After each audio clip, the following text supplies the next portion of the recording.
people like Troy Ave and Tank From. I heard the song with Troy Ave. I'm like, Troy Ave? Like, I haven't heard him in a long time. Like, I mean, I did that shit 5 years ago. You did say so it was at when Troy Ave was at his height. Still, oh, wow. Before all the jail shit, before all that, when he was at his height. I know you just had a big weekend for Memorial. Do you work every week on South Beach or? No, if I'm here, I'm here probably like maybe 2-3 days out of the week. That's a lot. Give or take. I mean, but that I used to be there from Sunday to Sunday. Damn. Is South Beach shallow when it comes to people getting into their clubs? What do you know about it? Because I know you're not a bouncer, but I know you know something. I think that, and I'm going to speak for all clubs. I'll get there. I already know what you want. I think that colorism plays a big play in all clubs. I think in a lot of South Beach clubs, I think that the lighter your crowd is the more sexy, and the darker your club is the more hood, but you're still playing on shit. So I'm not saying all the clubs, but most of the clubs I've watched them turn around black women because of colorism, and I've watched the shift happen because EDM is no longer a thing. Oh, it's not. Right, EDM, remember there was once upon a time where we had EDM and all the clubs played their EDM shit, and then we had our own hip hop club. Right. Now that EDM is not a thing anymore, all clubs are playing hip hop. So now, since every club is playing hip hop, you have to try to divide us again somewhere by making it seem like the more lighter or Hispanic or white your club is while playing hip hop is the more sexier party than being at somewhere all black that plays hip hop. Why do you think that is, other than going back to slavery, but instilling? I mean, yeah, going back to slavery, of course, but I mean that's just in general. Even when it comes to music, it's the same thing. Colorism is a thing. In music, definitely, because in life, it just is what it is. But, all right, I will say this. I was on South Beach years ago while I'm in college, and a friend, she's light-skinned, she invited me to come along with her as well as 2 other girls. Let's just say the promoter guy, she was very close with her. He looks out for her or whatever like that. And so we were in line, he was like, y'all line up like this though. Now, I didn't think much of it at first, and then a couple of minutes passed, I'm like, hold on. We either are, because cute and ugly is subjective. We either are going from lined up from cutest to not so cute or this is a lighter to darker thing. That's an option. Because I was second to last. That's an option. And also weight is an option. Just like that girl who got on the internet and was like, oh, Future said that we couldn't get into the story because we were too fat. And I'm like, all these vlogs, I picked that shit up. I'm like, yo, you know how fucking stupid that sounds? Like, Future is gonna be like, yo, you fat girl, you can't get in the club because you're fat. You think they're gonna stop a whole club from letting some big girls in the club? No. The promoter that you had your hookup with or whatever, the promoter was like, nah, and then instead of, to not make himself look bad, he was like, oh, Future doesn't want any more fat girls in here. Or not fat girls, but because Future said, no, nigga, that was all you. So it hits the internet and everybody's like, oh, it's fat shaming and this and that. Like, no. So would that change? Do you think that can change, or do you think the answer to that is don't go where you're not welcome? Because we can make it poppin' over here, we need to. I always say, and this is how I live, period. And that's at any club, restaurant, hotel, venue. I only go to places that I'm celebrated at.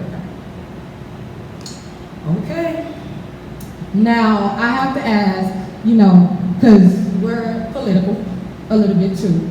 I don't know if you're shocked about that, but an abortion ban is coming across a lot of different states. Are you pro-life or pro-choice? I'm pro-black. Damn right. Culture. Do you know why I said that? I think no. I'm pro-black because the only reason why they're banning abortion is to increase the white population so black population doesn't take over. I didn't want to get that 10, deep. 15 I years. had That's exactly what it is, no more, no less. And because I think white women are like at 39% of all abortions. So they're stopping that. No more, no less. Period. You know, just a little fact on the side, black women have a super higher chance, I forgot, like it's like times 4 or higher chance of dying while giving birth than white women? Because the doctors don't take black women when they say that they're in pain seriously. I ain't gotta tell this man nothing. He watches everything. He's serious about that. I mean, my mom's a doctor, so that's been going on forever. Wow, that's crazy to me. Something gotta be done. Someone actually told me before. Nah, I get deep about that. No, I said it. Nah, but someone suggested I have a black doctor because you never know what a person of another race, but really, you know, may feel about black people and what they could be telling you or not telling you to help your situation. That's what anybody know. I don't necessarily think that's a black doctor or a white doctor or Indian doctor or Asian doctor. I think Western medicine all in itself is fucked up.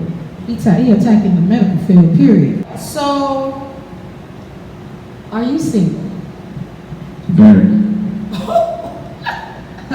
No, you know, some people kind of shy away from that answer, very. I was engaged to get married once upon a time. That didn't work out. Why didn't that work A out? lot of shit happened. What if she was the wrong pick? You were toxic?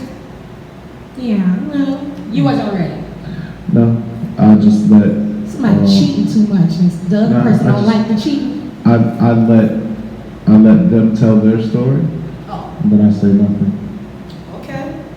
I like that. That's such a Sagittarius thing to do. I like how you handle things. No, because people are gonna have their own narrative on however that they want to have. That is true. You understand what I'm saying? So it's like with everything that was going on with me in that situation, I let that narrative be that narrative. Because if it would take me too long to explain that situation to 1,000,000+ people, but if that's what you took from it, then that's what you take from it. Period, point blank. I can't, once you already know what it is, I can't change your mind. Either you're gonna think I'm this way or you're gonna think I'm that way. How was you being honest? No, I'm being serious. But if you would, but were you honest with how you feel or whatever? If you think for 1,000,000 years that some shit like that would happen to me and nobody didn't tell a lie, I feel bad for you. So I let people control their own narrative. What kind of women do you usually go after? What's your type? Beautiful. You know that's subjective. I might think someone's beautiful. You might say, nah, she ain't even know. No, I found beauty in everybody. There's no colorism in me. I'll date the darkest of dark women if she's beautiful to me, and I'll date the lightest of light women if I think that she's beautiful. That skin tone. Can her feet be 12 feet long? That depends on if everything else banging. It depends on what the purpose is. If I'm trying to breed an athlete and you got 12 feet, then I'll be like, all right, let's do it. You be listening. Wow. Iceberg. Okay, he had a post this week. I don't know if you saw it. Let's talk about some Florida stuff right quick. His post was something along the lines, it was like a meme that said, no other place have better chicks than Miami chicks. It didn't say that verbatim, but it was something like that. I've seen it. Now that's a strong statement to make. But what do you think? Do Miami have the baddest chicks? Now you done named too many places. You done been around the world and back. I think it all depends on what you're looking for. Okay. You know what I mean? I think if you're looking more on and I'm not saying that Miami does not have this, I'm just saying at a larger scale. If you're looking for a black woman with a job and professional and probably make 6 figures, then you probably would want to take your ass to DC or Houston. True that. You see what I'm saying?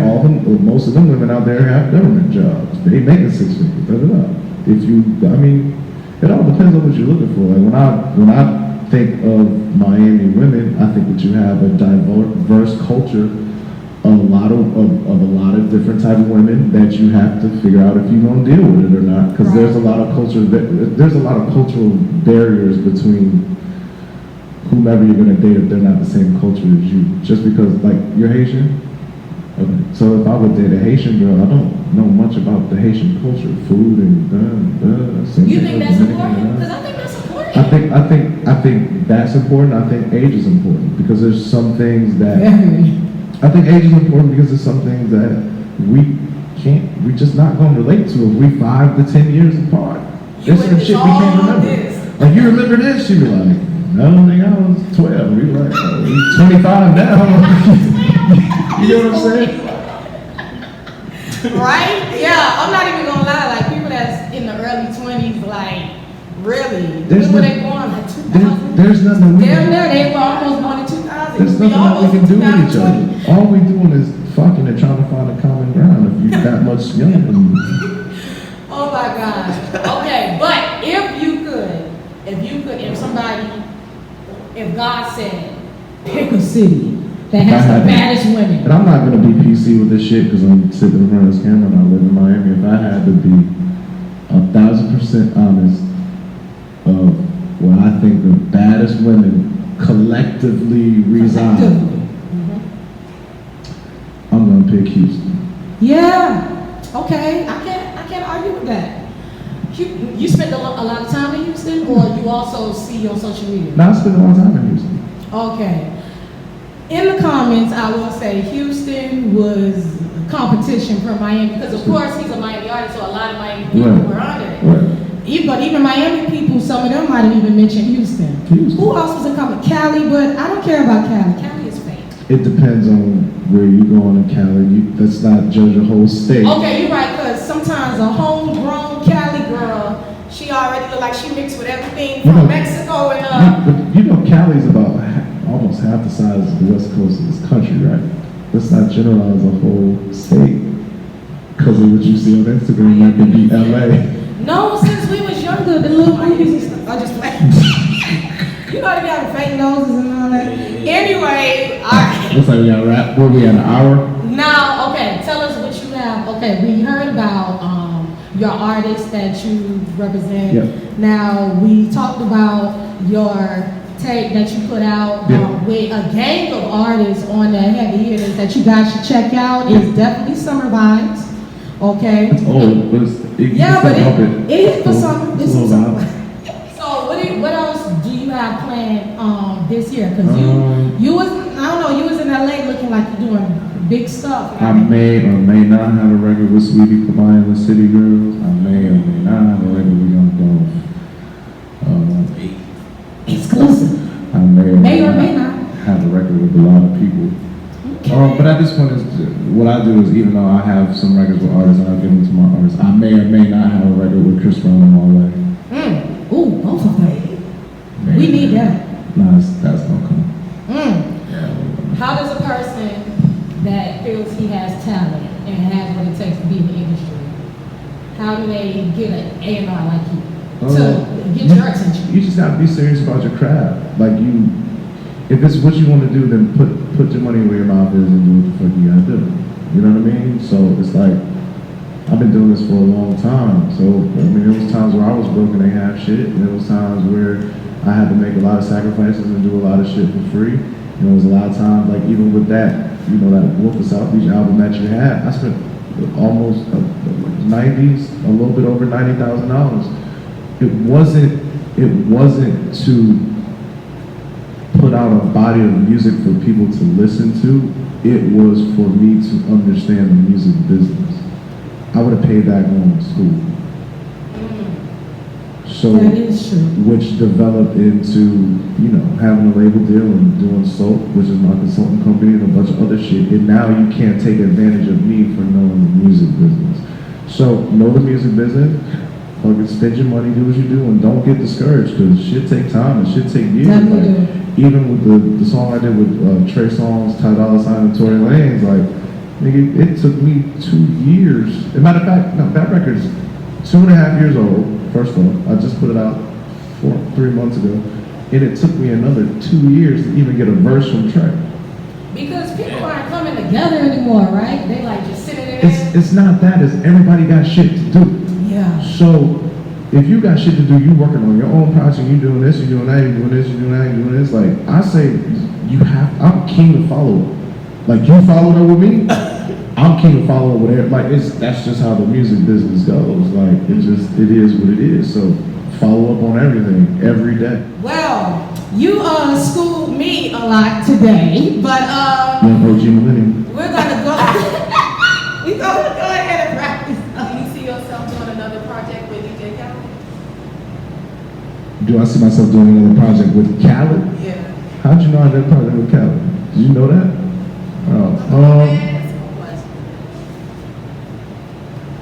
Khaled is so out of here. He's just a different. It's different. That's a level it's a different level. You know what I mean? Like you're doing records with Jay-Z, Beyonce, Chris Brown consecutively, and you've been doing it for over 10 years. He's a friend of mine, but I wouldn't help him out. You know what I'm saying? Like, That's really what it be like right. now. It's like, well, this up, yeah. Could I get a drop from him or some other shit or some promo from him? Yeah, sure. But to do a whole collective, like when I did that project with Khaled, I've been here for 10 years, so that was almost 15 years ago. And I've known Khaled through radio for almost 15, 16 years. Y'all been in this. This game almost longer than you've been alive. Nah. How old are you? He made me tell him. All All right, let's do the math. I've been in the music business for 21 years. Wrong. And then you said you started at. I said almost. You said you've been doing this since 12? So you probably like 37, 30. Okay. See? You know, you were OG millennial. No. No, I think I think we are in the millennium. Yeah, I think So anyway, we're gonna wrap it up because boy, he is. Guys, go ahead and subscribe to our YouTube channel. Yes, please do so. And that's it with Foxtel Before Culture with the Wolf of South Beach, DJ E-feezy. Peace.